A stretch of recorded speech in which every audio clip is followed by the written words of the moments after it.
a quick overview of Oxford Computer Group, and then Matthew Richards, who is our service lead for Enterprise Mobility, will take the bulk of today's session, covering MDM for Enterprise. Towards the end of the session, we'll just discuss the next steps which are open to you after this webinar. And then we hopefully should have a few moments free for some Q&A with Matthew. So I would urge you, as we go through the session, if any questions come to mind, you should see that there's a question box within the window available to you. Please put those questions to us as we go through the webinar, and we'll get to as many of those questions as we can at the end.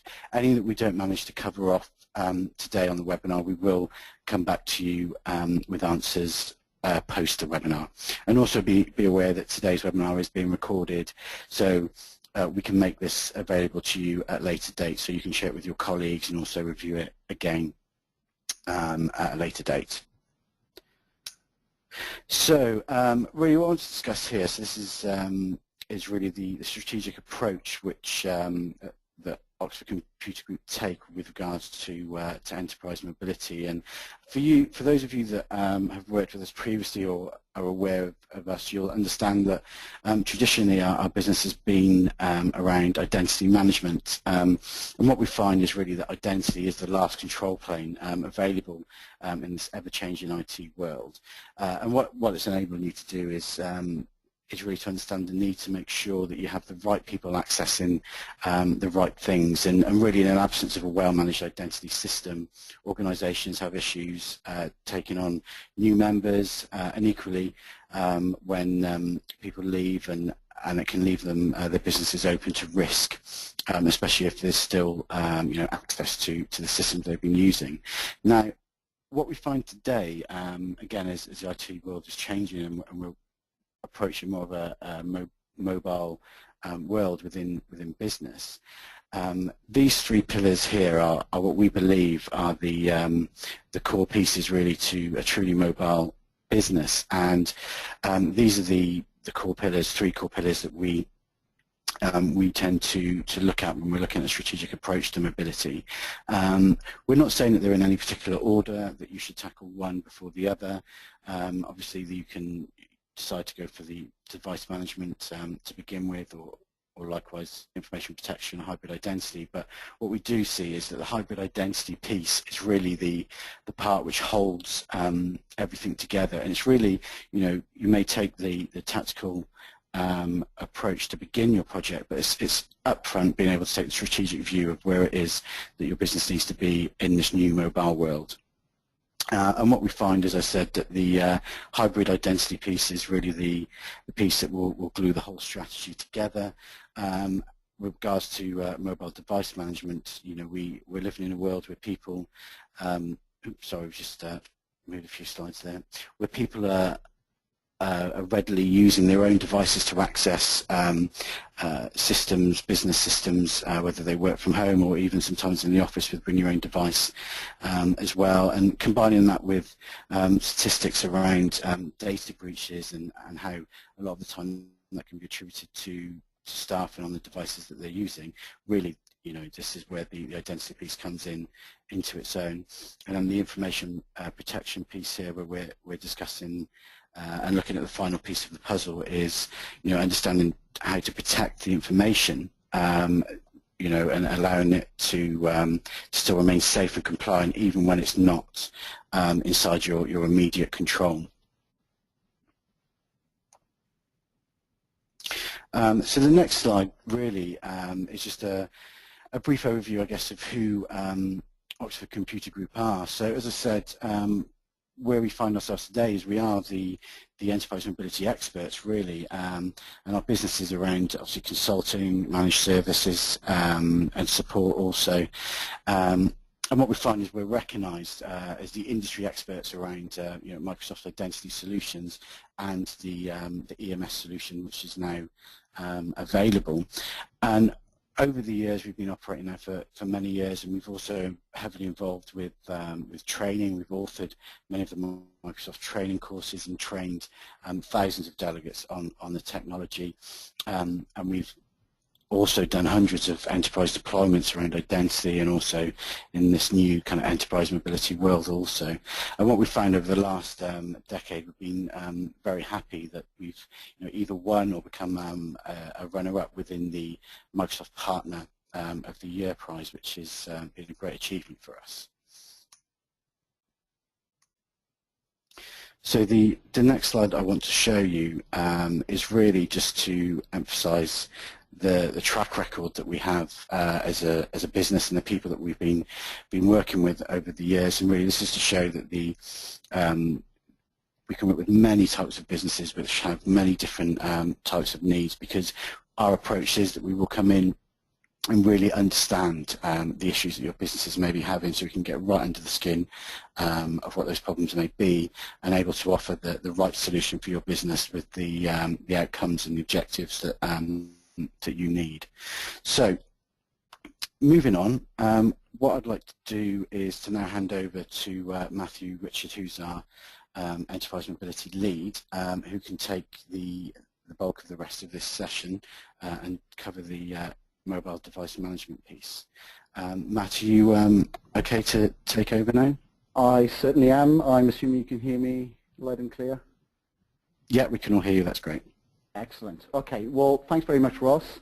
As Ross mentioned, my name is Matthew Richards. I work for Oxford Computer Group in the UK. And in the UK, as Ross mentioned, I'm the Enterprise Mobility Lead. So I get involved predominantly around device management with regards to mobile devices, but generally everything systems management focused. So I cover all the System Center suite of technologies as well.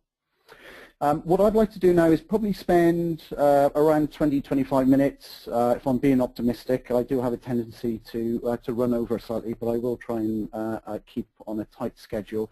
But I'd like to just touch on the subject of enterprise mobility, make sure that we're all clear on what that is and the challenges, and talk to you about how we approach that.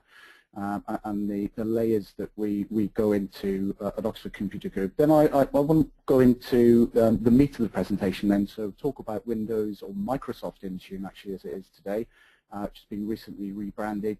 For those who are unaware of the technology, just to give an overview of some of the capabilities, and then towards the end spend a bit of time talking about some very recent announcements with the Microsoft Intune service, some things that will really turn this this Intune service into something that certainly exceeds in a number of areas that the competition in the market have today.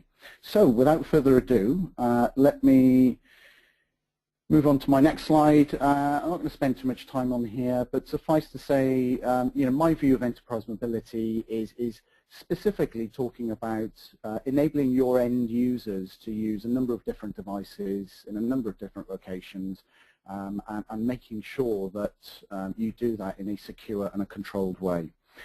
Why is it important to approach this subject in a strategic way? The reason why I put that on there is because a number of customers that we get involved with in the UK, their sort of perception of managing that challenge is really just mobile device management. So they come to us asking us to help them with managing their devices, thinking that everything will be nice and rosy after that, and their data is safe. In fact, it's far bigger than that. We need to consider a number of different areas. Ross touched on a number of those during his overview of Oxford Computer Group. And indeed, what we consider as the 4 key elements for consideration in enterprise mobility are, we look at them, I guess, in a layered approach. So layer 1, we talk about the device and the ability to be able to deploy policies to devices, so to be able to manipulate configuration on those, so things like, enable Wi-Fi, disable Bluetooth, manipulate the camera, enable a power-on pin, all those sort of traditional things. That's what we consider as sort of the layer 1 and the device management layer. Then we move on to layer 2, which is all around the application. Not only is this involving getting the application onto the various different device types and device platforms, within your organizations, but it's also about providing a mechanism where you're able to manage those applications from an enterprise perspective, so making sure, on a security perspective, so making sure that when that application runs, that it runs on a device that is actually compliant with your requirements, with your compliance requirements. So, making sure that it has encrypted storage, making sure it's got a power-on pin, maybe protecting opening that application with a pin. But suffice to say, providing a mechanism for you as IT professionals and organizations to control how those applications operate on the various platforms. Then we go to layer 3, which is focused all around the file. And again, Ross touched on some of this as well. It's all well and good having good encryption on the data store that your files are stored on, and maybe having some access control mechanism to that as well. But those files typically find their way outside of those locations through email or from many other mechanisms. And when they do that, they lose that protection. So it's important that we're able to embed protection into those files. So no matter where they live and where they are, and if they do happen to find their way outside of your organization without your consent or without your knowledge, then you're comfortable knowing that there's embedded protection in that file, and only the authorized users can open and interact with the various files. Layer 4, again, Ross mentioned this quite a bit around identity. So we need to make sure that we have a well-managed identity for many reasons, for security reasons, but also, which is often forgotten, it's very important from an end-user experience perspective. So ultimately, the goal in this enterprise mobility challenge is to make sure that we provide a good experience for end users, and that most commonly revolves around providing a single set of credentials for your end users to be able to access the data and services that they need to perform their job. So moving on. Again, I've mentioned most of this already, so I'll be very brief on this slide. But the drive, this change is being driven predominantly by the end users having access to these multiple devices and wanting to, be productive on these devices, being able to consume corporate and company information and being able to interact. So, it's an opportunity, I guess, for organizations to embrace that sort of user working request in helping them be productive on the various devices that they want, and also having the applications available to them, whilst also making sure that the data is secure. So from an IT perspective, obviously that presents an absolute headache, to be honest, in being able to present the applications onto the very many different device types that are available today, not just device form factors, but different platforms, so iOS, Android, Windows. There's and all different flavors of those types of platforms. Making sure the applications are on the right device, are ready for those users that need to use them. And whilst all of that is going on, the ultimate goal in everything that we talk about when we talk about enterprise mobility, it's all revolving around securing your organization's data, making sure it's protected, that it doesn't get into the wrong hands, and giving you the controls to be able to address any particular, let's say, device loss or anything similar. So the areas I've just mentioned cover a number of different Microsoft technologies. Again, I'm not going to spend much time on this slide, but it was just to make people aware, for those who aren't, that Microsoft very recently released a new license suite called the Enterprise Mobility Suite. And this suite provides you access with all the relevant technologies in order to address what we consider as the most important areas for enterprise mobility. So from a hybrid identity perspective, you get access to Azure Active Directory Premium and all the features and capabilities that introduces, as well as Forefront Identity Manager for your on-premise requirements, and that includes both server and client licenses. The mobile device management element, you get access to the Microsoft Intune service, which I'll be talking about very soon. And then lastly there, we've got access and information protection. So this gives you access to the Azure Rights Management Service. So this provides you with the ability to be able to embed the protection into the documents that you use on a day-to-day basis to make sure that that protection follows the file, or follows the document around. So the solutions from Microsoft today exist in one of two flavors, or one of two scenarios rather. First, on the right-hand side of the slide there, we've got the Microsoft Intune service, which is a cloud-based service that Microsoft offer. And this can operate in its own right. It doesn't require any infrastructure to be deployed within your organization, but it does have some limitations today with regards to what it can manage on its own. That will very soon change, and in fact there have been announcements over the last few days that I will share with you towards the end of the presentation that will move to change that scenario significantly. But it can operate on its own. It is a 100% cloud solution, has the ability to provide some level of management for your PC type devices, so Windows-based laptops and desktops, from an ability to manage software updates, anti-malware, software distribution, and some inventory as well. But in addition, the ability to manage iOS, Android, and Windows Phone and Windows RT devices as well. And then we move to the left-hand side of the slide where we talk about the unified device management solution, or also known as the hybrid solution. So this is where we have System Center Configuration Manager, which is typically already deployed within many organizations to manage their existing on-premises devices, so desktops, laptops, Mac OS X devices, Linux, Unix servers, and indeed Windows servers. And with the native integration that exists between the Microsoft Intune service and System Center Configuration Manager, you're then able to introduce the ability to manage iOS, Android, Windows Phone, and Windows RT devices. So it becomes a very, very powerful platform where, if you look at the top part of this new slide I've just moved to, it gives you as an IT professional a single console with which to manage every single asset within your organization, covering all different types of flavors of Windows, from Windows to Go, Windows Embedded, and of course all the traditional full versions of Windows through to Mac OS X, Linux, and Unix, and with the integration of Windows Intune, the Windows RT phone, iOS, and Android. But it's important to realize that this is a true integration in that all your administrative and operational activities that you perform against this solution will all exist or all be achieved from within the SCCM console. Now that solution is great for people who already have SCCM or maybe are considering it and have more complex on-premises requirements for their desktop or server management requirements. But I've also mentioned that Windows Intune, or more recently renamed Microsoft Intune, can also exist on its own. And that does provide a level of PC management, Windows PC management, together with the mobile device platforms there that I've already mentioned. So the typical device policies that we could expect, let me just build this slide out. So this is literally just a snapshot of some of the policies that you're able to deploy down to your mobile devices.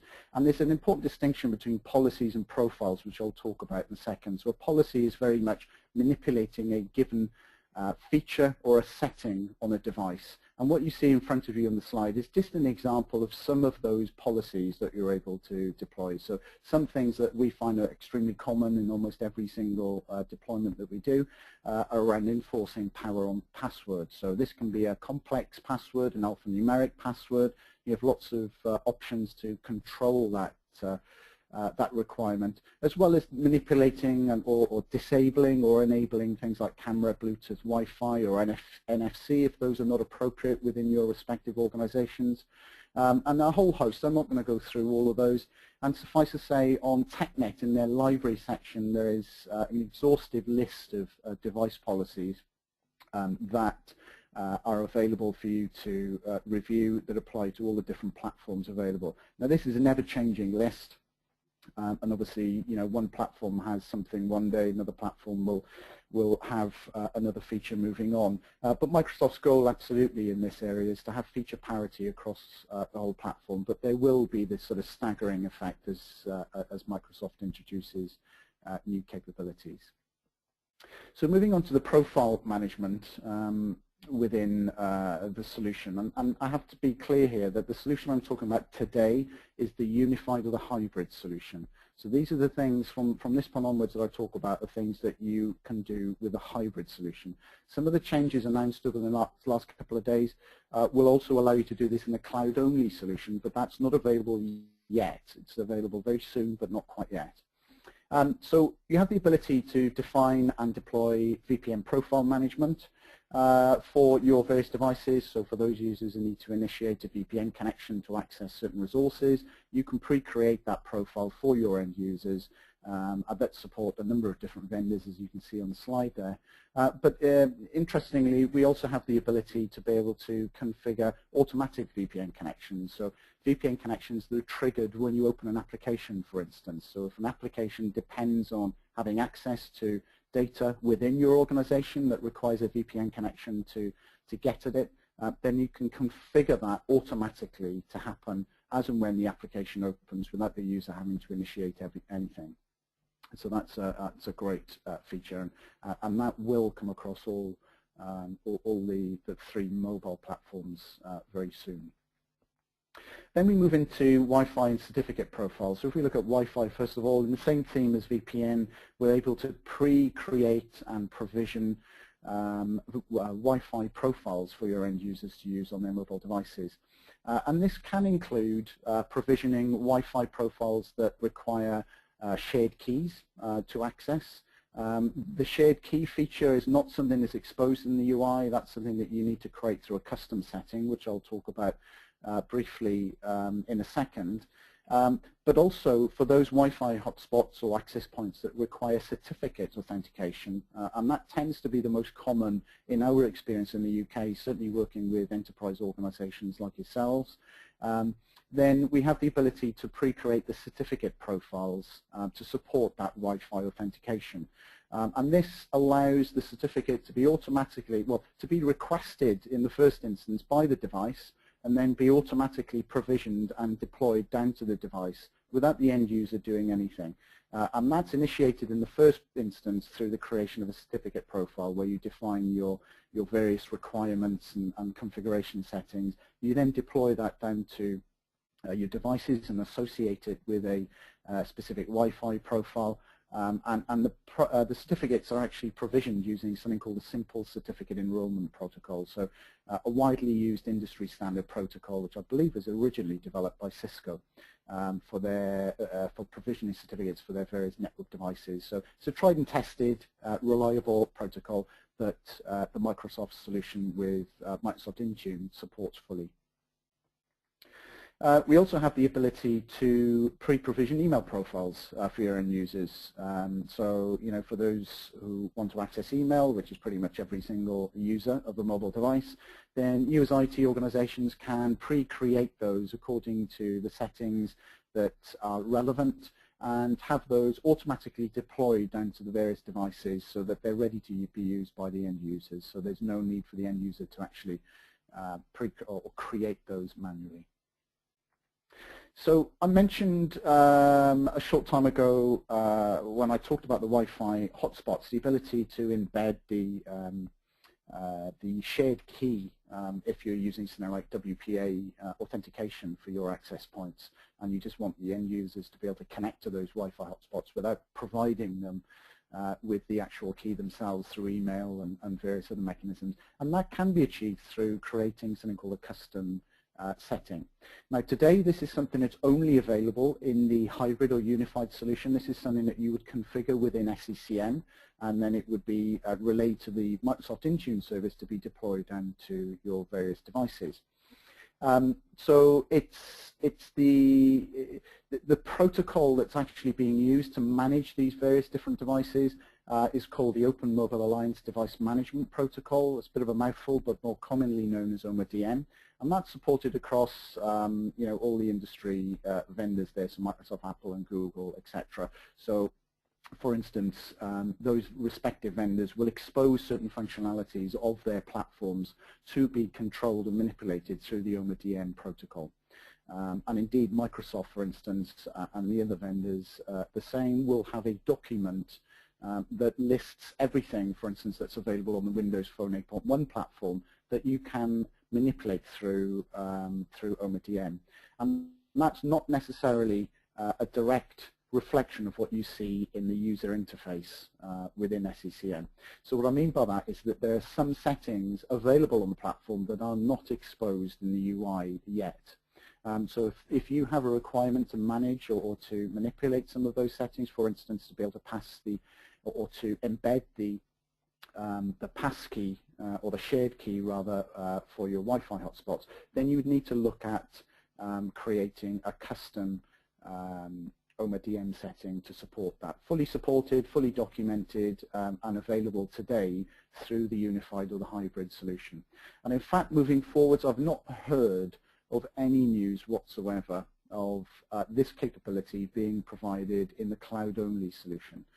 So I'll talk very well on the next slide actually about the new additions to the Windows Intune service and really big announcements over the last couple of days. I haven't heard anything around the ability to be able to create these custom settings from the Intune cloud-only service. This is still something that's only in the hybrid or unified solution. So I've mentioned a couple of times now some of the big announcements that Microsoft are making. I think it's fair to say that Microsoft are absolutely serious in this area, and their sort of momentum in developing and releasing features and capabilities in the Microsoft Intune service, and indeed through System Center as well, that I've seen over the last number of years really, and more recently the last 6-12 months, is true sort of reflection of their intent to become #1 in this market. So some of the key features that they announced literally yesterday, day before, the ability to configure through the Intune service these things called conditional access to resources. So you can only access this resource if your device complies with A, B, C, and D. So for instance, if a user wants to access Exchange, whether that be an on-premises instance of Exchange or whether it be Office 365, you are able to, through the Intune service very soon. This is not something that's available now, and this is something that has been announced the last couple of days and will be available at some point in the coming months. But you will be able to control access to those devices that do not comply to your policies. And what the end user will see in that scenario is a single mail in their mailbox when they try to connect to the Exchange ActiveSync, which basically says, I'm sorry, your device isn't compliant with the corporate policy, and it actually provides some guidance to the end user around how to bring that device into compliance and making sure that they do have the necessary settings applied to enable access to their email. And the same applies rather to data residing with SharePoint, so OneDrive for Business as well. There's some significant support moving forward being announced for iOS devices, and these come in a couple of different forms. So the ability for Intune to be able to understand the Apple configurator and the device enrollment program. So if you can imagine a scenario where you want to procure a number of Apple devices, you can order those directly from Apple. You provide Apple some data that's an output of the device enrollment program rather, that Apple will put onto those various devices. They will provide you with the serial numbers of those devices, which you then import into the Windows Intune service, and you're then able to provide an experience to the end users where they're able to receive the device out of the box, and when they power it on, it immediately enrolls with the Windows Intune service. It's validated because the serial number matches the ones that you've imported into the service, and without any user intervention, you're able to have that device fully managed, fully configured, ready for use. So a great sort of addition to the service, and that sort of scenario will move forward with the other platforms as well. These are just what Microsoft have announced available at some point this year, but they are introducing the capability into the other platforms as well.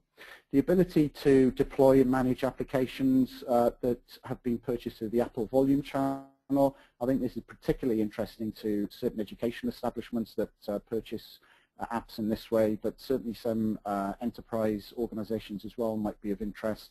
So there's be support for apps purchased through that mechanism.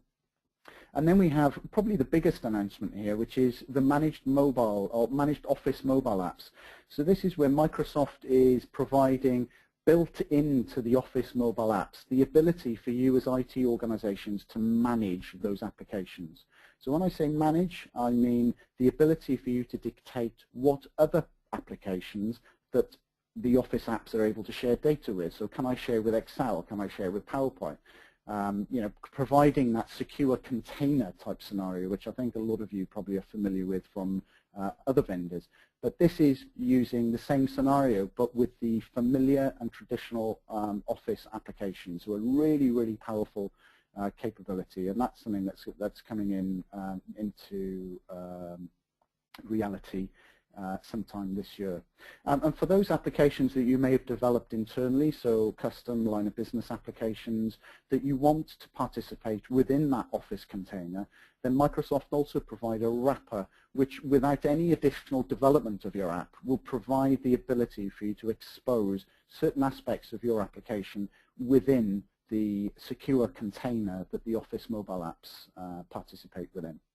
And that sort of concept of containers actually goes to a different level as well when we start looking further ahead to Windows 10 and all the platforms that Windows 10 will run on, and the ability for you to create different types of containers, and the whole sort of flexibility of that scenario really does expand significantly. We also have the announcement that talks around the ability to control how certain iOS devices look and they feel, so they should look in a certain way with these icons, and these are the features that should be exposed, and these are the ones that shouldn't.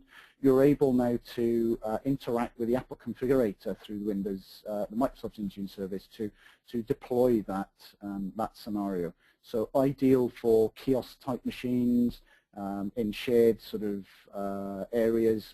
Maybe you provide your staff, a number of iPads to do some reading or something similar.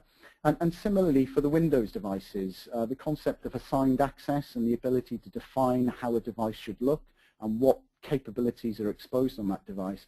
That's a new feature coming, well, it's actually been around for a long time, but it's a new feature that's going to be able to be managed through the Windows Intune service by the end of the year.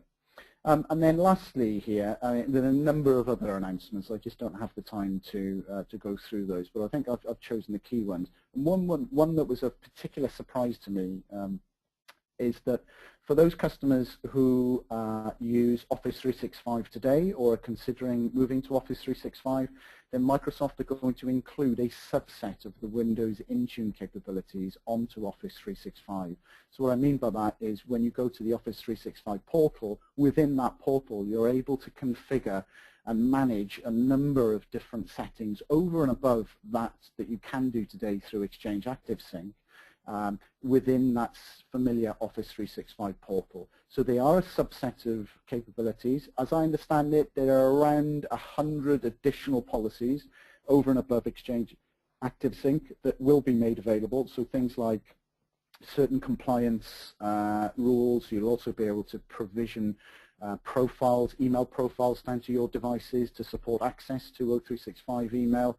And indeed, Microsoft have also announced a seamless migration path for those customers who want to move from that limited or subset of Intune management capabilities through to a full-blown Microsoft Intune experience, and the migration path there will be fully supported. I'm looking at the time. As usual, I've run over slightly, but again, I will say that over the next couple of days, so there'll be more announcements today, no doubt, and tomorrow.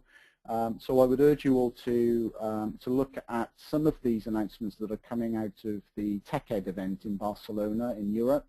Those are all available on the Channel 9 website, and some very interesting developments within the mobile device management and enterprise mobility in general. So hopefully you find that interesting.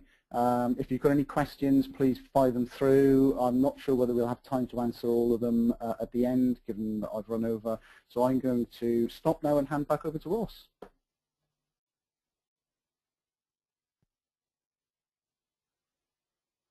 Ross. Hi, that's great. Thanks, Matt. I hope you can hear me. Yes, no, Yeah. let me see. Okay. Well, thanks. Brilliant. So I'll just move on to the next slide. So I know we're running a little bit late, so won't keep you too long. The first thing I just want to let you know, which I maybe should have flagged up earlier in the presentation. You may have noticed our mobility master there at the beginning of the presentation. Basically, this is a character from a series of short clips that we're putting together around enterprise mobility and some of the business challenges which are being faced. The first of which is now available and can be found using the QR code, which is on the slide in front of you now. But we will also send that out with the communication after this webinar. So what I just want to talk about briefly really were the next steps that are available to you.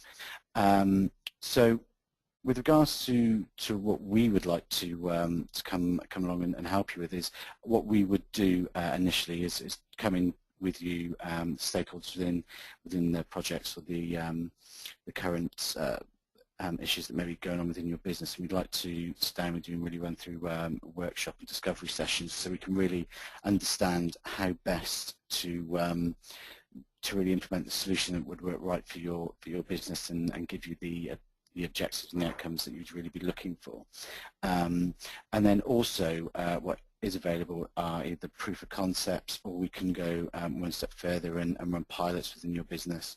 And in some cases there is funding available as well to assist in making these happen. So if any of these would be of any interest, then please feel free to contact us. At the end of the session I'll show you a slide with my email address so you can come back to me directly if you have either any questions that you weren't able to pose today, or also if you would like to find out more information about any of this here on this slide.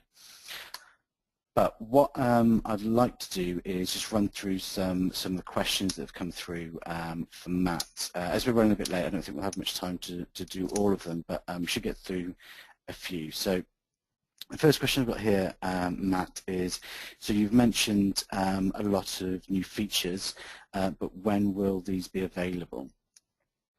Okay, so I'll try and keep this brief. So there's no formal announcement other than I think everything that I've talked about on that last slide with the new features and new announcements, other than the Office 365 edition with a subset of Intune capabilities, will be available before the end of this year. And what I'm hearing, it's going to be sooner rather than later. Office 365 with Intune management capabilities will come early next year, and I think the time frame there is Q1 of 2015. Okay, great. So I'll just do one more question that we've had, which is, will System Center Config Manager be able to take advantage of the new Intune features? So the short answer is yes, absolutely. Microsoft are committed to making those new features that they introduce in their cloud services available to their on-premises solutions. And they can't do that all at once. And I think their commitment to their customers is that any new feature introduced into Microsoft Intune will be available within 90 days in System Center Configuration Manager. Typically, it's far shorter than that.